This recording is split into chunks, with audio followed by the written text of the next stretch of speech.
Now, at the same time, the Red Skull, back in the fold again, he would head to an island in the South Pacific, not in the South Pacific, in the South Caribbean, where he would establish a base of operation with the group of Nazi exiles.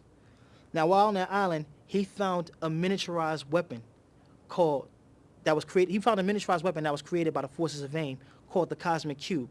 Now, this Cosmic Cube had some serious and immense power, so much to the point where it would allow its wielder to manipulate and manipulate any reality with just his mere thoughts. Now, no one should not see the skull with any type of device like this, because this is truly dangerous. And now, with this in his hands, the skull then turned around, and first thing he did, he betrayed those Nazi exiles and left them stranded on the island. He turned around and teleported himself with that cube. The plan went into grand effect. The skull would then leave his body and go into the body of Captain America. And from there, he would continue to denigrate and corrupt the name of Captain America by foiling press events, attacking people in the government, and at the same time, he would even attack and assault a lot of Cap's loyal fans. Now, you're asking, where did the skull's body go? Well, of course, the skull body went to Captain America, who now became public enemy number one. Captain America actually found himself being chased by agents of the law and the government, people that he's pledged to protect. Now he's running from.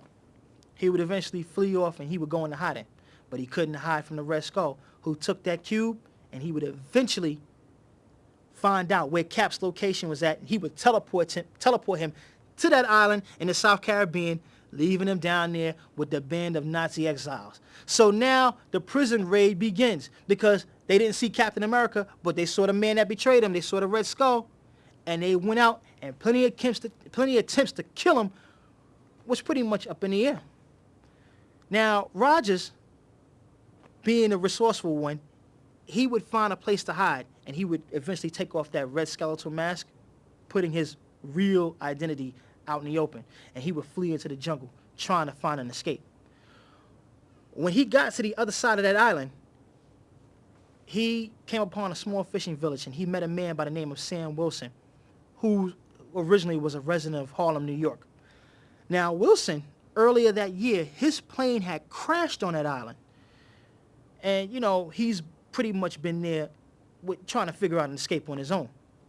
Now, what Rogers had noticed is that Wilson was trying to band the island locals together to take on the Nazi exiles and depose them from the island. But at the same time, Rogers also noticed that Wilson had a supernatural link to a falcon that he was training. So from there, Rogers then took Wilson. He began to train him in the same ways that he was trained, but he also trained him in the virtues of being a hero. Then together they constructed a crude but effective costume, and Wilson would take on the name as inspiration to the very bird or the breed of bird that he was training, calling himself the Falcon. And the Red Skull had caught wind of the fact that Captain America was alive, and he also caught wind of the fact that not only is he alive, but now he has a friend of his own. So any friend of Cap's is an enemy of the Skull. Skull turned around and took the Cosmic Cube, used his power, teleported Cap and the Falcon off that island to a castle in Germany. By the time they arrived, the Skull was incensed. I mean, he was stressed. Any hair he was pulling it out, because he got tired of being Captain America. He wanted his old self back. So therefore, once he got there, he took the cube's power. He pulled Cap out of his body. The Skull then would turn around, take his own body back, and put Cap back in his body. Now, with the grand stage in play, a shocked and surprised Sam Wilson, he realized that this mysterious man who trained him and gave him new life as a hero was actually the great Captain America, who's pretty much at this time the greatest hero on Earth. So this worked to Wilson's advantage, because now he gets to fight alongside pretty much the greatest. And a fight did break out. The Skull and his people, they went at Cap and the Falcon, and they was having it out. And at the last possible minute, that Cosmic Cube disappeared. No one knew where it went. it so seems that MODOK, the mental organism designed only for killing, was trying to locate that cube, and being that it couldn't find it, AIM had programmed MODOK to remote detonate it from wherever it was at. But this was coincidental because it almost became really close. The skull almost used that same cube to kill Cap and Bucky, so they made it out by a hair. Now, pretty much the skull was defeated and he would go into hiding once again, or so it would seem. Cap, well, not Cap, well, the Falcon, he returned back to the United States.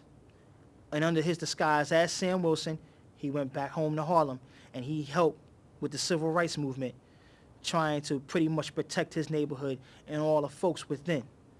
Cap also returned back to the United States, and he continued on with his work for S.H.I.E.L.D. and the Avengers.